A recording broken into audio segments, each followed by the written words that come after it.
ஓம் சாந்தி. இன்னைக்கு 16வது கிளாஸ் மெய் மறந்த நிலை கடைசி கிளாஸ் நம்ம பார்க்குறோம்.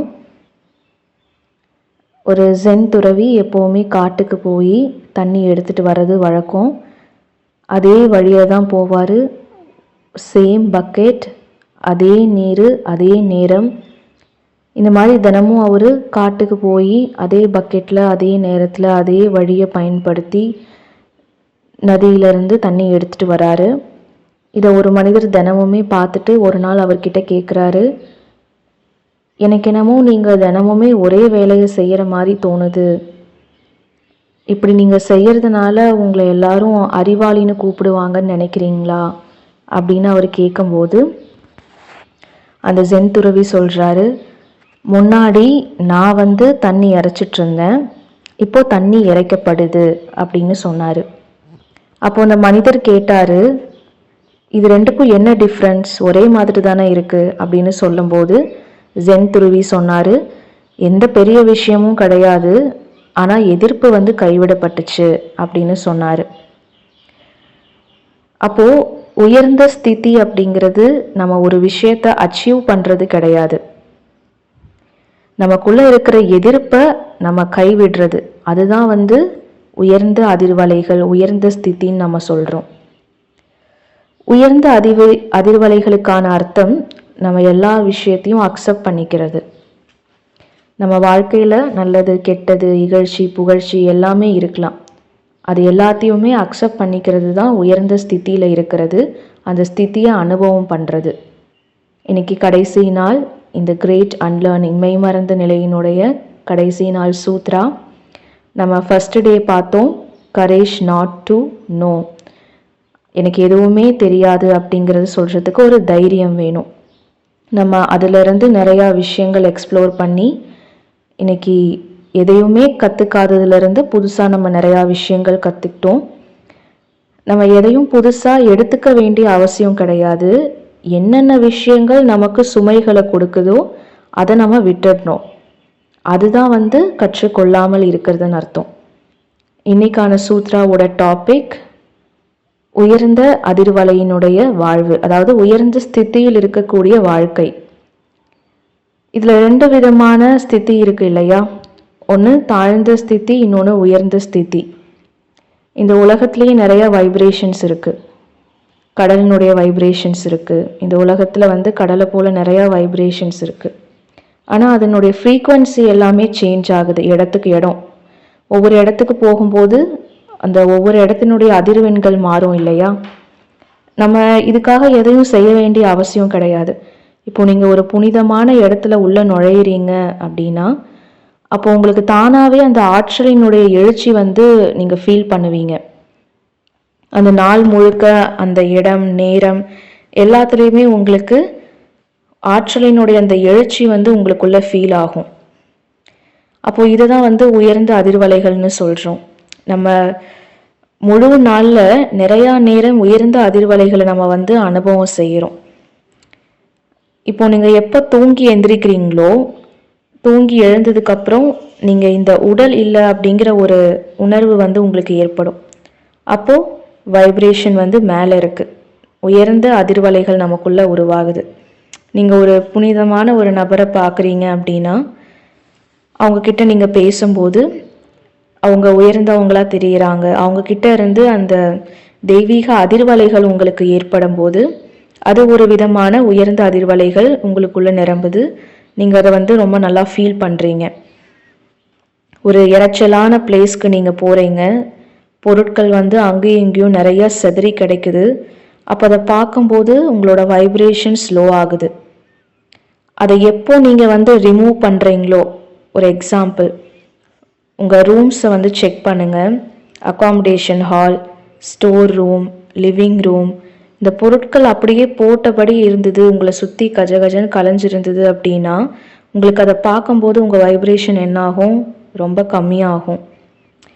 அதனால தான் புது வாழ்க்கை முறைக்கான அர்த்தம் குறைந்தபட்ச வாழ்க்கை முறைன்னு சொல்கிறோம். எது நம்ம குறைவுன்னு சொல்கிறோமோ அதுதான் அதிகம். இப்போ நீங்கள் ஏதாவது ஒரு ஆசிரமம் போகிறீங்க, நீங்கள் பார்த்துருப்பீங்க நிறைய ஆசிரமங்களில் ஒன்றுமே இருக்காது. ஒரே ஒரு ரூம் இருக்கும், அந்த ஒரு ரூமில் ஒரு சேர் இருக்கும். ஈவன் அந்த ஆசிரமத்தில் எந்த ஒரு கர்டைன்ஸ் கூட போட்டிருக்க மாட்டாங்க ஜன்னலுக்கு கதவுக்கெல்லாம். ஆனால் நம்ம பாருங்கள், நம்ம வீட்டை எவ்வளோ அலங்காரமாக வச்சுருக்கணும்னு நினைக்கிறோம். அப்படி நம்ம ஒவ்வொரு விஷயத்த டெக்கரேட் பண்ணணும்னு நினைக்கிறப்ப கூட நம்மளுடைய ஸ்திதி மேலே கீழே போகுது இல்லையா? அதனால காலம், நேரம், மனிதர்கள், நீங்கள் சாப்பிடக்கூட பொருள் இருக்கு இல்லையா? நீங்கள் சாப்பாட்டை ரொம்ப ஹெவியாக சாப்பிட்றீங்க அப்படின்னா அப்போ கூட வைப்ரேஷன்ஸ் கீழே போகுது. இதுவே லைட் ஃபுட்டாக நீங்கள் எடுத்து பாருங்கள், உங்களுடைய ஸ்திதி கொஞ்சம் உயர்ந்ததாக இருக்கும். நீங்கள் இதுவே இயற்கையை பார்க்குறீங்கன்னா, சூரியனை பார்க்குறீங்க, வானத்தை பார்க்குறீங்க, பூமி, மழை, மரம், காற்று, ஏரி, ரெயின்போஸ், மேகங்கள், இது எல்லாத்தையுமே பார்க்கும்போது உங்களுடைய அதிர்வலைகள் என்னாகும், மேலே போகும். ஏன்னா இயற்கையை நம்ம எப்போ கவனிக்கிறோமோ அப்போ நம்மளுடைய ஸ்திதி உயர்ந்ததாக இருக்குது. இப்போ யாராவது பழிவாங்கக்கூடிய எண்ணத்தை தங்களுக்குள்ளே வச்சுருக்காங்க அப்படின்னா அப்போது என்னாகும், அவங்களுடைய ஸ்திதி கீழே இறங்குது. அதுவே நீங்கள் மன்னிப்பு கொடுத்து பாருங்கள், இருக்கிறதுலே எனர்ஜெட்டிக் ஹைஜீன் அதுதான். ரொம்ப உயர்ந்த சுத்தமான ஆற்றல் எது, மன்னிப்பு கொடுக்கறது. அதுக்கு அடுத்தது நன்றியோடு இருக்கிறது, மற்றவங்களுக்கு நன்றி தெரிவிக்கிறது. இது எல்லாமே இது பாசிட்டிவ் வைப்ரேஷன்ஸ்க்கான கதை கிடையாது. இந்த மன்னிப்பு, நன்றி, பழிவாங்குதல், இந்த மாதிரி நம்ம டிஃப்ரெண்ட் ஃபீலிங்ஸ் நமக்குள்ளே வச்சுருக்கோம். அப்போது அதுக்குனுடைய அடிப்படையில் தான் நம்ம ஸ்திதி மேலே கீழே மாறுது.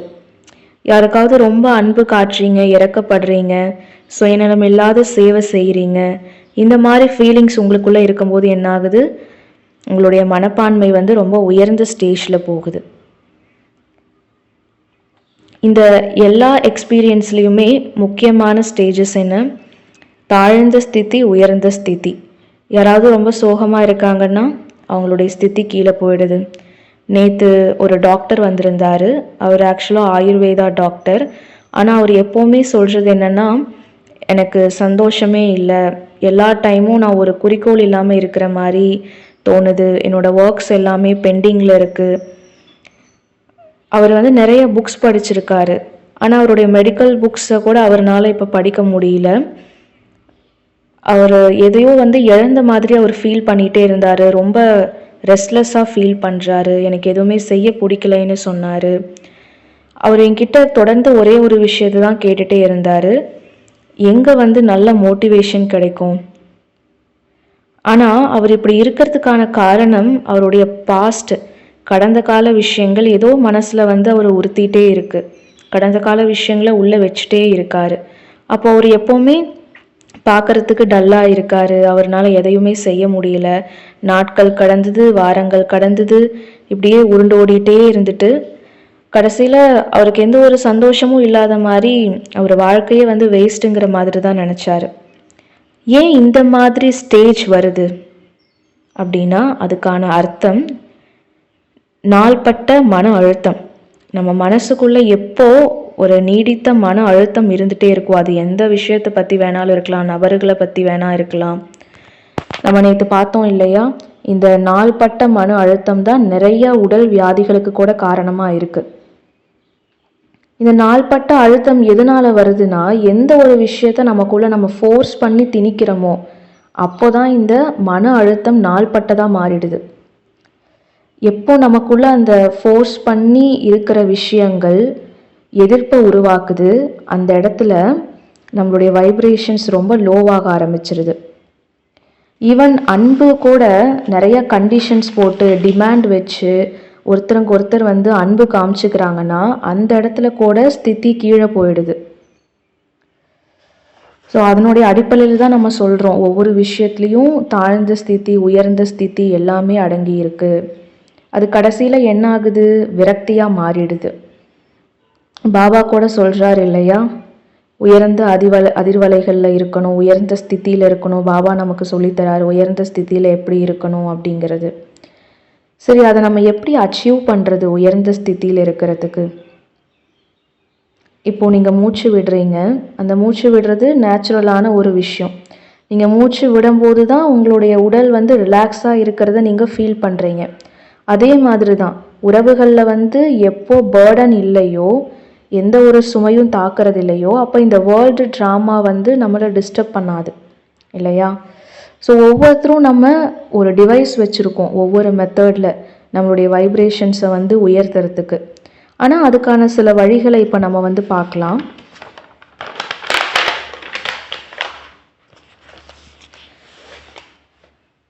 நம்ம இந்த அவசரமான உலகத்தில் நமக்கு என்னென்ன விஷயங்கள் தேவையாக இருக்குது? நம்ம சின்ன சின்ன அந்த ஆசைகள் உள்ள சிற்றின்பங்கள் எல்லாமே இருக்குது இல்லையா? அது எல்லாத்துக்குமே நம்ம என்னென்னு சொல்கிறோம், டோப்பமைன் ட்ராப். அதாவது இந்த டோப்பமைன் அப்படிங்கிறது நம்ம பிரெயினில் இருக்கக்கூடிய ஒரு ஹார்மோன். அந்த ஹார்மோன் நம்மளுடைய மூடு, நம்மளுடைய மெமரி, நம்மளுடைய இன்ப துன்பம் எல்லாத்தையுமே கிரியேட் பண்ணக்கூடியது. நம்ம மூளையில் இருக்கக்கூடிய ஒரு ஹார்மோன் தான் டோப்பமைன்னு சொல்கிறோம். அப்போது இந்த உலகத்தில் இருக்கிற அந்த சிற்றின்பங்கள் பின்னாடியே தான் எல்லாரும் போகிறாங்க. ஆனால் அந்த எல்லா சிற்றின்பங்களும் நம்ம கொஞ்ச நேரத்துக்கு தான் அனுபவம் செய்ய முடியுது.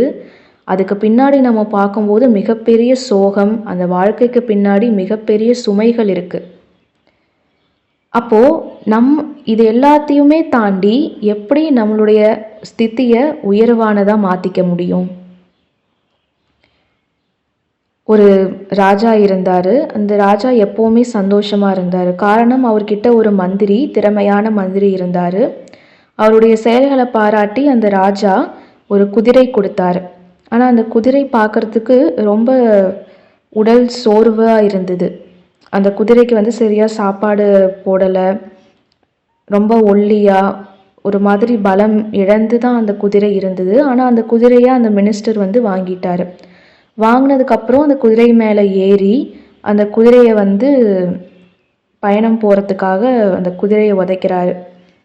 அப்போ அந்த ராஜா கேட்குறாரு, இப்போ இங்கே குதிரையில் எங்கே கிளம்பிட்டீங்க அப்படின்னு கேட்கும்போது அந்த மந்திரி சொல்கிறாரு, நான் ஒவ்வொரு வெள்ளிக்கிழமையும் கோயிலுக்கு போகிறது வழக்கம் அப்படின்னு சொல்கிறாரு.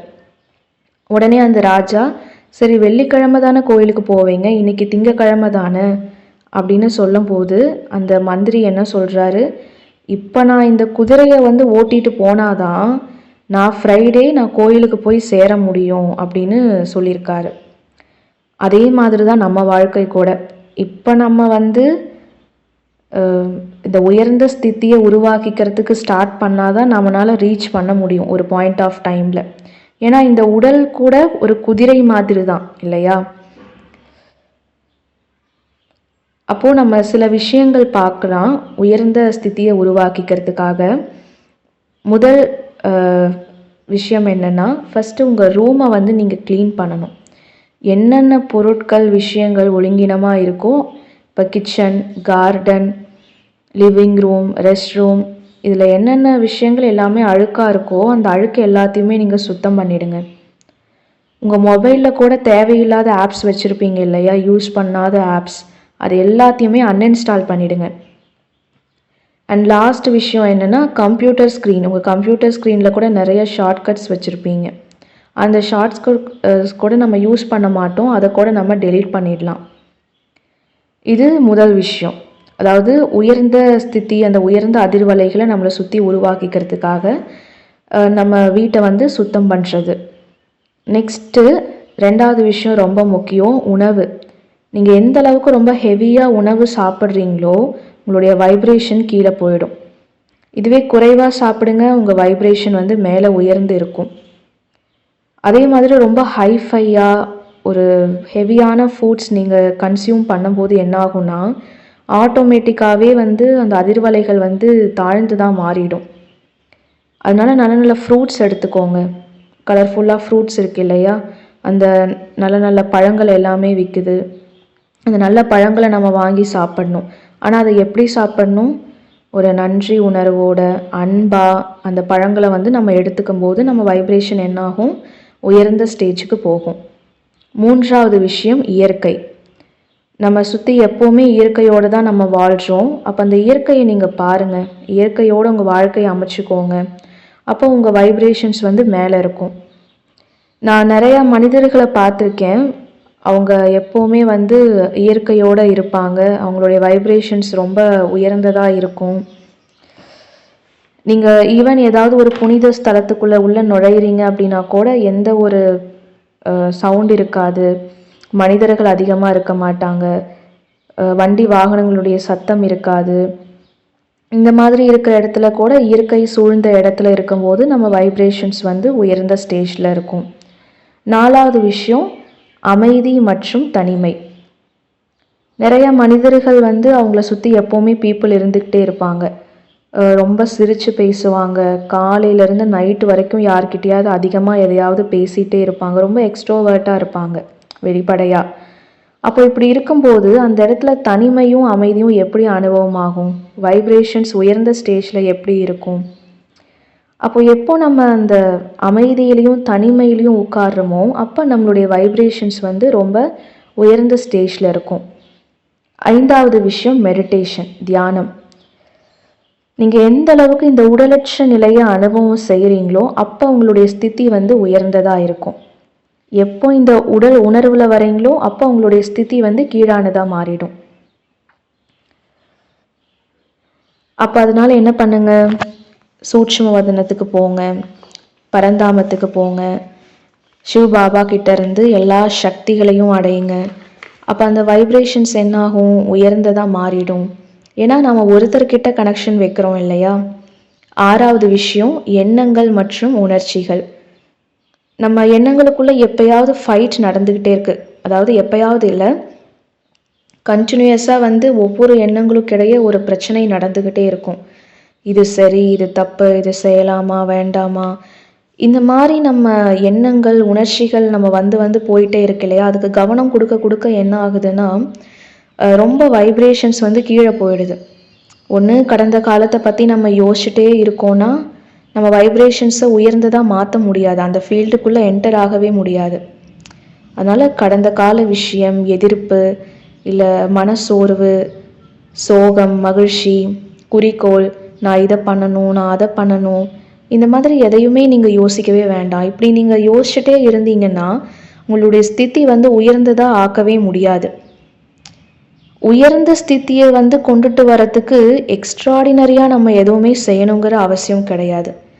சாதாரணமான விஷயங்களை கவனத்தோடு செஞ்சாலே போதும், நமக்குள்ள உயர்ந்த ஸ்திதி உருவாகிடும்.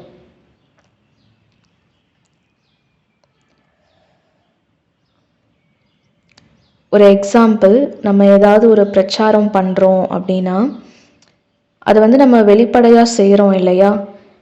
அப்போது நம்ம எதையாவது ஒரு விஷயத்தை எதிர்பார்த்து செய்யும்போது என்னாகும், நம்ம வைப்ரேஷன்ஸ் வந்து மேலே இருக்காது. ஏன்னா எதிர்பார்க்கறது அப்படின்னாலே நம்ம வைப்ரேஷன்ஸை ஸ்திதியை வந்து குறைச்சிக்கிறதுன்னு அர்த்தம், கீழான நிலைக்கு கொண்டுட்டு வரோம்.